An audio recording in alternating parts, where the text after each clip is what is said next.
새로운 하루가 시작되었습니다. 11월 3일 수요일 새벽입니다. 오늘은 로마서 묵상 187번째 시간인데요. 예수 그리스도로 옷 입자라는 제목으로 로마서 13장 11절부터 14절의 말씀을 함께 상고하려고 합니다. 지난 월요일부터 계속해서 동일한 본문을 살펴보고 있는데요. 지난 월요일에는 자다가 깰 때다 라고 말씀을 증언하였고요. 어저께는 어둠의 일을 벗고 빛의 갑옷을 입자 라고 말씀드렸습니다. 오늘 본문 13절에는 낮에와 같이 단정히 행하고 방탕하거나 술 취하지 말며 음란하거나 호색하지 말며 다투거나 시기하지 말고, 이어 마지막 14절에 오직 주 예수 그리스도로 옷 입고 정욕을 위하여 육신의 일을 도모하지 말라, 이렇게 말씀하고 있습니다. 여러분, 우리는 하나님의 자녀잖아요.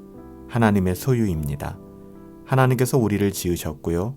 우리를 구원하셨기 때문에 우리는 하나님의 자녀이고 하나님의 소유입니다. 우리는 그렇게 하나님께서 우리를 만드시고 또 인도하셨기 때문에 하나님의 자녀다운 삶을 살아가야만 하는 것입니다. 우리가 어떻게 살아야 하는지를 하나님께서는 친히 우리에게 말씀하여 주셨는데요. 사도 바울은 하나님께서 원하시는 삶을 다음과 같이 증언하고 있죠. 13절 말씀에 보면 방탕하지 말아라, 술 취하지 말아라, 음란하지 말아라, 호색하지 말아라, 다투지 말고 시기하지 말아라, 이렇게 아주 구체적으로 우리의 삶의 지표를 보여주었습니다. 사도 바울은 크게 세 가지를 기준으로 하여 제시하고 있는데요. 첫 번째는 뭐라고 말씀하고 있죠? 술 취하여 방탕하게 행동하지 말라는 것입니다. 성경은 술에 대하여 그 술 자체를 금지하지는 않아요. 예수님께서도 술을 만들기도 하셨잖아요. 문제는 그 술에 취하여 방탕하게 행동하는 것입니다. 술에 취하면 이성을 잃어버리게 되죠. 이성을 잃어버리면 절제하지 못하고, 절제하지 못하면 범죄하기 쉽습니다. 그래서 성경은 다음과 같이 증언합니다. 잠언 23장 29절부터 30절 말씀에 보면 재앙이 뉘게 있느뇨, 근심이 뉘게 있느뇨, 분쟁이 뉘게 있느뇨, 원망이 뉘게 있느뇨, 까닭없는 상처가 뉘게 있느뇨, 붉은 눈이 뉘게 있느뇨, 술에 잠긴 자에게 있고 혼합한 술을 구하러 다니는 자에게 있느니라, 이렇게 말씀하고 있습니다. 재앙, 그리고 근심, 분쟁, 원망, 까닭없는 상처, 이 모든 것이 술에 잠긴 사람들, 그리고 혼합한 술을 구하러 다니는 자들에게 있다라고 경고하고 있는 것이죠. 그래서 사도 바울은 첫 번째로 술 취하여 방탕하게 행동하지 말라라는 삶의 기준을 제시하고 있는 것입니다. 사도 바울은 두 번째 기준에 대하여 이야기하기를 음란하거나 호색하지 말아야 한다라고 이야기합니다. 음란, 호색, 두 가지 특징은 다 성적인 범죄를 의미합니다. 특히 상대를 가리지 않는 성행위를 이야기하는 것이죠. 원래 하나님께서 창조하신 성은 거룩한 것이었습니다. 성은 그 창조자가 하나님이시기 때문에 거룩하고 아름다운 거예요. 성은 하나님의 뜻대로 사용될 때 거룩한 열매를 맺게 되어 있습니다. 성을 통해서 부부는 하나가 됩니다. 하지만 타락한 세상은 원하는 누구하고나 성관계를 맺고 있죠. 이것이 자유라고 이야기합니다. 그래서 거룩한 성을 부정한 것으로 바꾸어버리고 말았습니다. 마지막 때가 가까이 올 때 일어나는 것들이 바로 이런 성적인 범죄들입니다. 마지막 세 번째는 다투거나 시기하지 말라는 것이죠.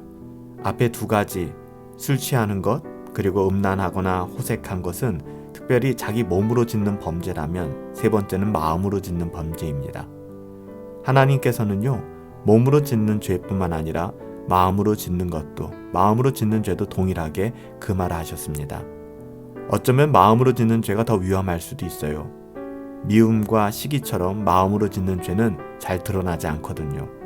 그래서 죄를 지으면서도 죄를 짓는 줄 모르는 경우가 허다합니다. 드러나지 않기 때문에 회개하기도 어렵죠. 결론적으로 사도 바울은 예수님으로 옷 입으라, 이렇게 이야기합니다. 술 취하지 말아라, 음란하거나 호색하지 말아라, 다투거나 시기하지 말아라, 이렇게 부정적인 언어로 끝나는 것이 아니라 하나님의 자녀들은 예수 그리스도로 옷 입고 정욕을 위하여 육신의 일을 도모해서는 안 된다라고 말씀하는 것이죠. 세상은 우리를 통해 예수님을 봅니다. 우리의 행동, 우리의 말, 이 모든 것에 예수님이 걸려 있는 것이죠. 우리는 이 사실을 염두에 두고 하나님의 자녀다운 삶을 살아감으로 말미암아 하나님의 영광을 드러낼 수 있어야 될 것입니다. 우리는요, 이 세상에서 예수님을 보여주는, 또 예수님을 드러내는 은혜의 통로라는 사실을 잊지 말아야 될 것입니다. 오늘 하루도 우리 가운데 있는 삶의 모든 영역에서 육신의 일을 도모하는 것이 아니라 오직 우리 주 예수 그리스도로 옷 입고 오직 주님과 동행함으로 말미암아 하나님의 자녀다운 삶을 살아낼 수 있게 되기를 예수님의 이름으로 축복합니다. 살아계신 아버지 하나님, 지금은 자다가도 깰 때입니다. 잠들어 있지 않게 하시고 무방비 상태로 지내지 않게 하시고 늘 깨어 있을 수 있도록 우리에게 은혜를 더하여 주시옵소서. 지금은 어둠의 일을 벗고 빛의 갑옷을 입을 때입니다. 흑암 가운데 우리의 영혼을 방치하는 것이 아니라 빛 대신 주의 말씀 가운데 나올 수 있도록 주의 은혜를 더하여 주시옵소서. 주님, 우리가 간절히 원하는 것은 오직 주 예수 그리스도로 옷 입고 정욕을 위하여 육신의 일을 도모하지 않기를 원합니다. 우리의 영혼이 육신의 어떠함과 육신의 일을 도모하는데 소모되지 않게 하시고 오직 그리스도로 옷 입고 낮에같이 단정히 행할 수 있도록 하나님 우리 영혼에 은혜를 더하여 주시옵소서. 오늘 우리에게 허락하신 삶의 모든 자리에서 그리스도로 옷 입고 그리스도를 드러낼 수 있는 통로가 되길 원합니다. 우리가 걷는 걸음걸음마다 우리의 모든 언어마다 예수 그리스도 은혜의 복음의 가치가 드러날 수 있도록 아버지 하나님 우리의 영혼을 붙들어 주시옵소서. 감사하옵고 예수님의 이름으로 기도하옵나이다. 아멘. 오늘 하루도 오직 주 예수 그리스도로 옷 입고 정욕을 위하여 육신의 일을 도모하지 않게 되기를 예수님의 이름으로 축복합니다. 깨어나야 할 때입니다. 어둠의 일을 벗어버리고 빛의 갑옷을 입읍시다. 예수 그리스도로 옷 입고 오늘 하루 살아가실 수 있게 되기를 예수님의 이름으로 축복합니다. 성령 충만하시고 행복하시고 우리 주와 함께 승리합시다.